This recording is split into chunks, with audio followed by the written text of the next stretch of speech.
Bonjour à toutes et à tous, soyez les bienvenus dans cette nouvelle vidéo. Nous allons voir ensemble aujourd'hui pourquoi il est primordial de travailler votre créativité.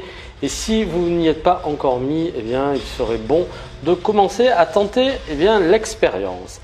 Dans cette vidéo, nous allons voir ensemble pourquoi vous devez absolument faire en sorte de travailler votre créativité, de mettre votre cerveau en mode imaginatif parce que c'est la meilleure façon pour réussir. La plupart des gens qui se lancent dans l'activité e-commerce se contentent simplement de reproduire l'existant sans toutefois essayer d'aller plus loin, et c'est la première raison et celle qui vient bien devant tout le reste et qui fait que très souvent vous n'avez pas les résultats escomptés parce que vous pensez qu'il suffit de copier pour vous octroyer des ventes. Alors certes, en copiant, forcément, à un moment donné, si vous faites bien les choses, vous aurez des résultats, mais en essayant de mettre le gap juste au-dessus de ce qui se fait, je vous assure que c'est là où vous allez faire toute la différence. Et cette vidéo vient à point car dans les années à venir, avec l'apparition de l'intelligence artificielle, avec l'être humain qui est de plus en plus assisté, ce qui vous fera cruellement défaut, c'est le manque de créativité. Et je le vois systématiquement, toutes les personnes qui pourraient réussir, il leur manque ce petit truc en plus qui ferait qu'elles pourraient avoir de bien meilleurs résultats. Et c'est la raison pour laquelle je fais cette vidéo, pour vous aider à toujours garder à l'esprit que même si vous étudiez la concurrence, vous devez à un moment donné y faire abstraction et réfléchir par vous-même sur comment être différent, comment améliorer. Et c'est ces deux aspects-là qui vont faire en sorte que vous aussi, vous pourrez mieux réussir. Je vais vous donner un exemple très concret. Nous allons prendre l'exemple des tisanes, parce que c'est un truc, la tisane, j'adore la tisane, et c'est un type de produit sur lequel à un moment donné je m'étais penché. Alors après, on ne peut pas tout faire, et je vous rassure, à moins de partir dans tous les sens et de ne rien faire de bien. Mais pour le coup, j'avais même eu des personnes qui m'avaient contacté qui étaient un peu désespérées parce que en fait, elles vendaient du thé, donc du thé ou de la tisane, et pour le coup, ça ne fonctionnait pas comme prévu. Mais quand j'ai demandé de me présenter les produits, pour moi, ça a été flagrant. C'est-à-dire qu'en fait, c'était la pâle copie de ce que tout le monde fait. Et encore une fois, ça ne fonctionne pas comme cela. À un moment donné, lorsque vous êtes dans le rayon de supermarché, hypermarché, qu'est-ce qui va faire que votre œil va se diriger vers tel ou tel produit? En général, c'est le visuel. Et aujourd'hui, si demain, moi, je devais faire la marque de tisane, j'aurais une approche qui est complètement nouvelle dans le sens où j'aurais des arguments marketing forts. Quels pourraient être ces arguments marketing? On le voit, on surfe sur la tendance des tisanes bio, des tisanes détox, des tisanes favorisant le sommeil, des tisanes favorisant la digestion.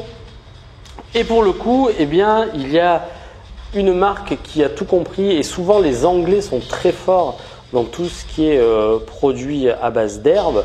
Et pour le coup, il y avait une marque, alors si je la retrouve, je vous la mettrai dans la description, mais en fait, ils avaient retravaillé complètement tout le packaging et l'identité visuelle, et en ayant fait ça, ça a pris une croissance folle.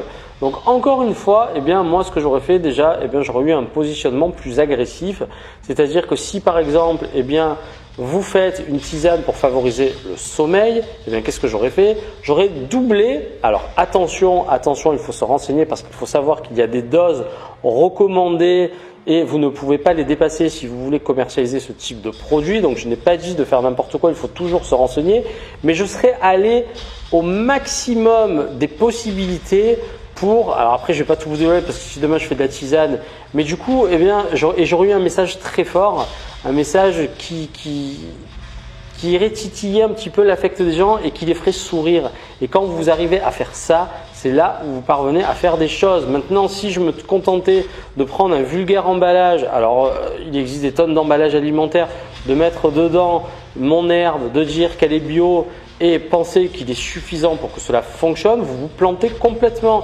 Et c'est la raison pour laquelle aujourd'hui, moi, si demain je devais me lancer dans la fabrication de tisane, de thé ou tout autre type de produit, j'irai toujours réfléchir à comment susciter l'émotion et l'affect chez les gens. Et ça passe par un message fort, par un visuel qui est complètement en décalage avec l'existant. Et lorsque vous n'avez pas de moyens suffisants pour innover, c'est dans ce sens où il faut aller. Donc pour le coup, eh bien, je voulais vraiment attirer votre attention là-dessus, sur le fait qu'aujourd'hui, lorsque vous voyez un produit, lorsque vous voyez un concurrent qui est en train de réussir, et c'est la raison pour laquelle je vous ferai une vidéo et je vous en parlerai plus en détail, mais j'ai envie de vous dire qu'aujourd'hui, à mon sens, la recherche produit a moins de poids dans l'e-commerce aujourd'hui. Ce qui a et qui aura de plus en plus de poids, ce sera comment développer ma propre marque de façon créative, car la créativité va vous apporter des ventes.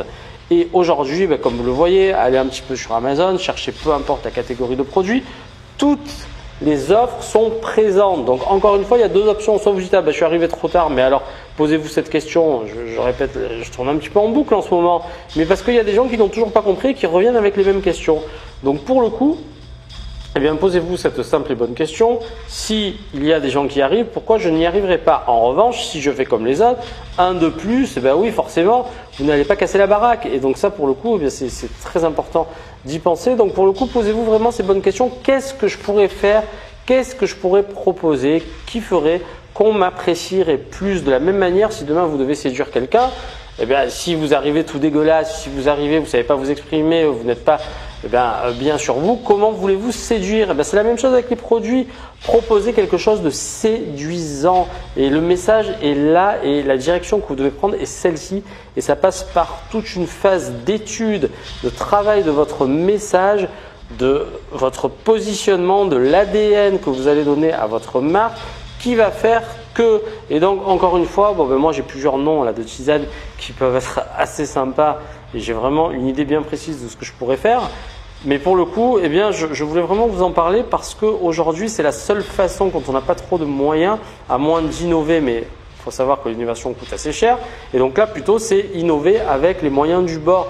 Mais les moyens du bord, quand vous faites bien les choses, par exemple, si vous faites appel à un illustrateur, il faut savoir qu'aujourd'hui, il y a très peu de gens qui contactent des illustrateurs, et pourtant un bon illustrateur peut vous faire des packaging de malade. Donc cherchez un illustrateur, c'est quelqu'un qui fait des dessins, qui par exemple fait en ce moment il y a tous les papiers peints là, il y a de très jolis papiers peints, mais un illustrateur peut créer des dessins à la demande et peut vraiment vous fournir une identité qui vous est propre et qui est complètement en adéquation avec votre message. Donc ça a un coût certes, mais ce coût, si vous ne le mettez pas dans l'innovation, essayez de le mettre dans quelque chose qui sera pérenne pour votre activité. Et là, c'est la meilleure façon de le faire, c'est en investissant sur ce type de direction, parce que ce sera payant et les gens aujourd'hui ont de plus en plus besoin d'appartenance, ont de plus en plus besoin de traçabilité. Et le truc, c'est que si vous vous contentez simplement de faire pour faire, je suis navré de vous le dire, mais ça ne sera pas suffisant. En revanche, les personnes qui l'ont bien intégré, dès à présent comprendront la valeur de ce message. Et je vous certifie que dans les années à venir, seules les personnes les plus créatives pourront tirer leur épingle du jeu. Merci pour votre attention et à très bientôt pour une nouvelle vidéo, sans oublier la citation du jour. On va essayer de trouver une citation sur la créativité. Et donc là, puisqu'on parle de créativité, une magnifique citation d'Albert Einstein. La logique vous mènera d'un point A à un point B, l'imagination vous mènera partout. Et donc pour le coup, réfléchissez un petit peu là-dessus et vous verrez que dans les années à venir, les personnes qui l'ont compris sont celles qui réussiront. Merci et à très bientôt pour une nouvelle vidéo. Cheers!